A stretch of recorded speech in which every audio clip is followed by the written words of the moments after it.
Good morning students, Gayatri school Sanchore के YouTube channel में आप सभी का स्वागत है। सिक्स्थ लेसन एक्सपर्ट डिटेक्टिव्स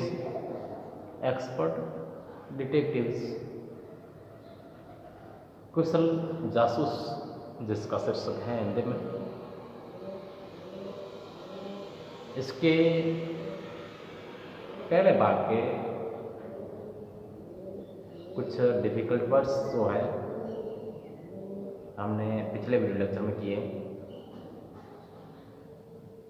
उन्हीं डिफिकल्ट वर्ड्स के क्रम को आगे जारी रखते हुए आज कुछ और डिफिकल्ट वर्ड्स जो है पहले भाग के ही मैं लेकर के आपके सामने उपस्थित हूँ।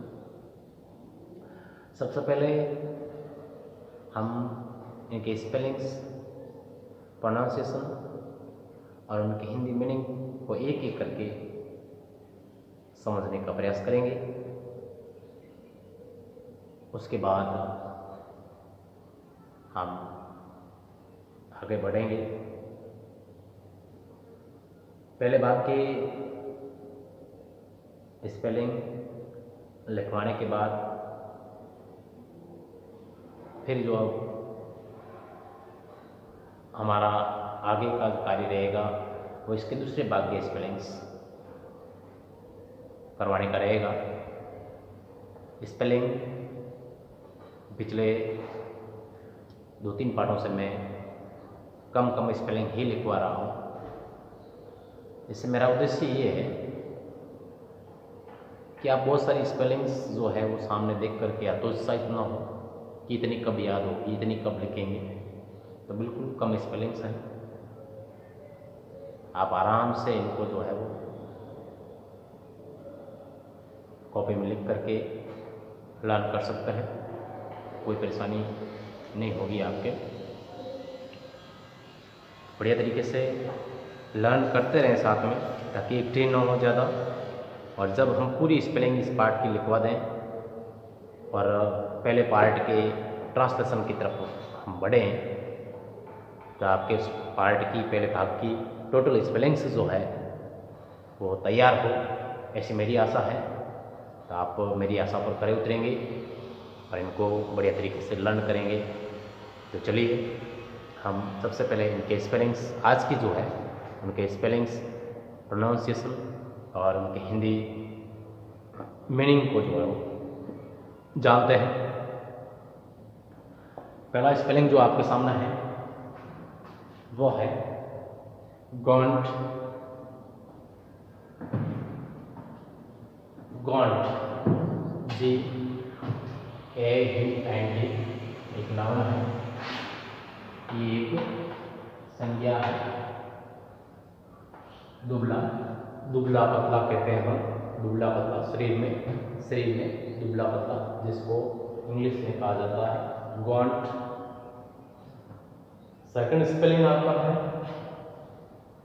APPEARANCE, appearance. उच्चारण होता है इसका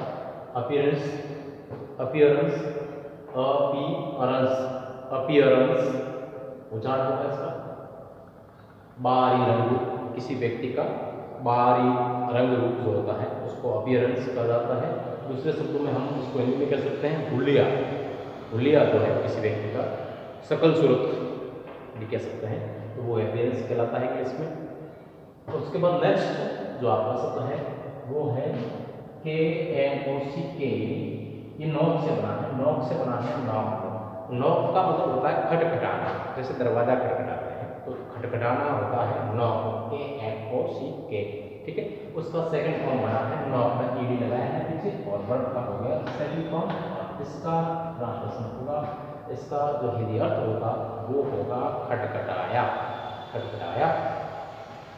ठीक है। उसके बाद में आपके सामने एक शब्द है, नाउन है ये मार्बल, MARBLE, मार्बल आपको मालूम है इंग्लिश में मार्बल कहा जाता है, उनको हिंदी में कहा जाता है कंचा, जानते हो आप। या कांच की जो छोटी गोलियां होती है उनको भी मार्बल्स कहा जाता है, ठीक है। नेक्स्ट है ऑब्वियसली, एडवर्ब है OBVIOUSLY, ऑब्वियसली। ऑब्वियसली का मतलब होता है स्पष्ट रूप से, स्पष्ट रूप से, ऑब्वियसली। फिर थ्रस्ट, थ्रस्ट वर्ब है THRUST, थ्रस्ट, ठूंस दिया, THRUST, थ्रस्ट यानी ठूंस दिया। फिर है PEE पिक यानी झांकना, वर्ब है PEE पिक यानी झांकना, चुपके से, चुपके से झांकना, किसी को मालूम ना पड़े और देखें झांके। फिर है शब्द आपके सामने इवन, EVEN, इवन का मतलब होता है भी, इवन का मतलब होता है भी। फिर उसके बाद नेक्स्ट जो आपका शब्द है वो है पैटिंग, पैट यानी थपथपाना होता है, PATTING, पैटिंग का मतलब थपथपाई, according to sentence. Please verb का सेकंड फॉर्म है, प्लीज का मतलब खुश होना, PLEASE, और प्लीज यानी खुश हुआ, ED लगा है। फिर properly, PROPERLY, properly, PROPERLY, properly, ठीक ढंग से, ठीक ढंग से। फिर है पार्टिकुलर, PARTICULAR, पार्टिकुलर का मतलब होता है विशेष, पार्टिकुलर का मतलब होता है विशेष। उसके बाद नेक्स्ट जो शब्द है आपके सामने टिप्स, टिप्स, TIPS, टिप्स, आपने सुना होगा। कोई भी कार्य किसी को सौंपा जाता है, जब हम उसके कार्य से खुश होते हैं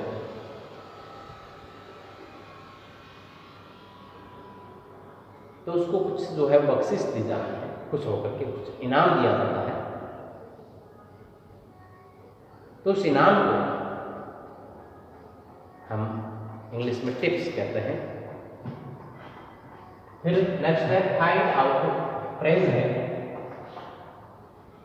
फ्रेजल वर्ब है ये, FINDOUT, फाइंड आउट का मतलब होता है पता लगाना, पता लगाना। कैरी, CARRY, कैरी, और कैरी का मतलब होता है ले जाना, कैरी का मतलब होता है ले जाना। फिर फेयर, FAIR, फेयर यानी सुंदर, या दूसरे शब्दों में इसको कहते हैं गोरे रंग का, यहाँ पर अकॉर्डिंग टू सेंटेंस आपके हैं गोरे रंग का है।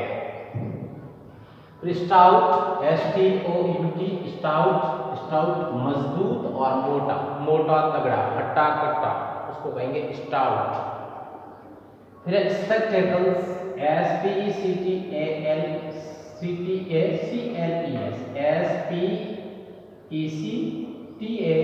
SPECTACLES, स्पेक्टेकल्स का मतलब होता है चश्मा।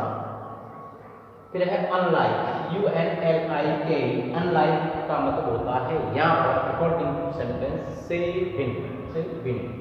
फिर प्रोग्रेस, PROGRESS, प्रोग्रेस, और प्रोग्रेस का मतलब होता है उन्नति या प्रगति। फिर है इंक्वायरीज, INQUIRIES,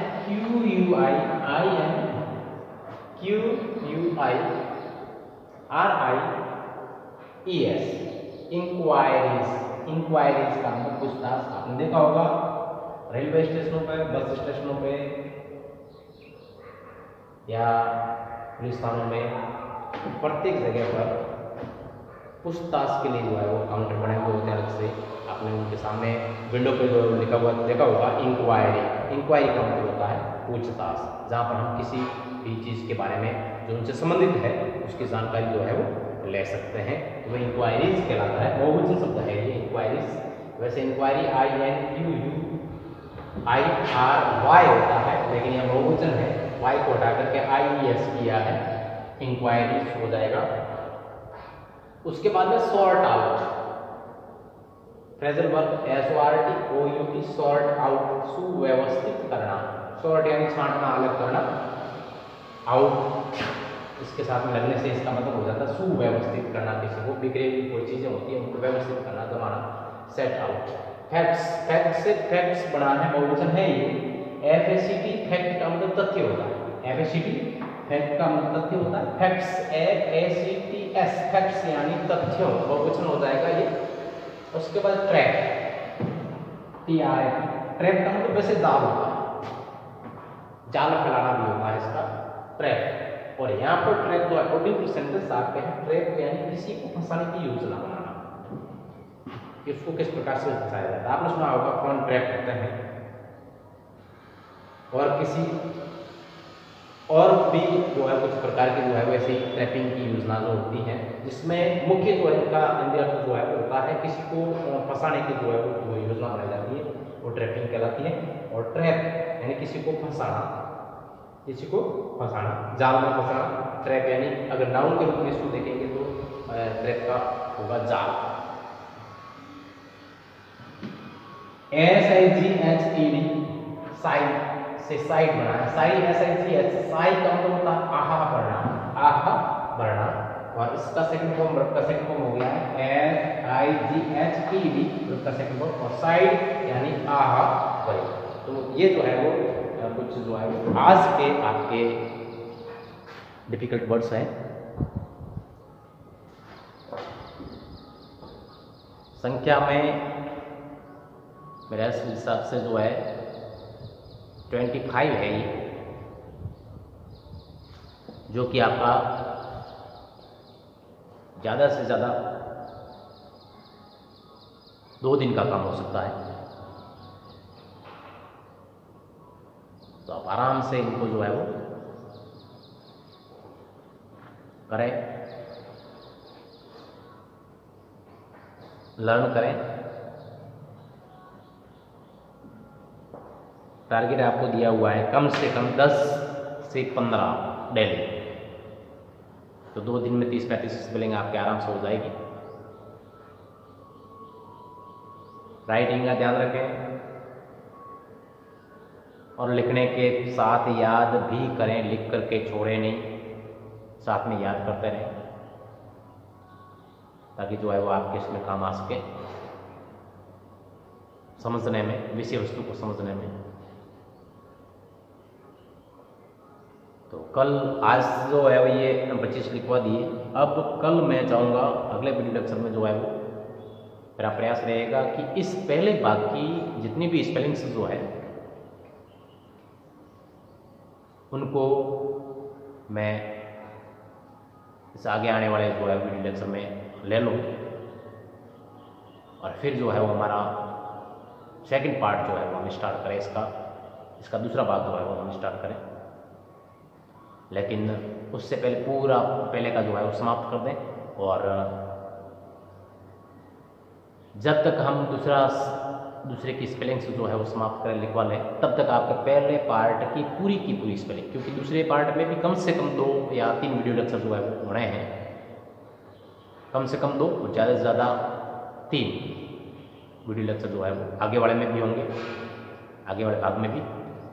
तो जब हम आगे वाले 3 भाग करवाएं तो आपको उसमें मिलेगा 2 दिन तो हो गए, तीसरा दिन आज, चौथा दिन जो है वो कल, 4 दिन आपके हो जाएंगे।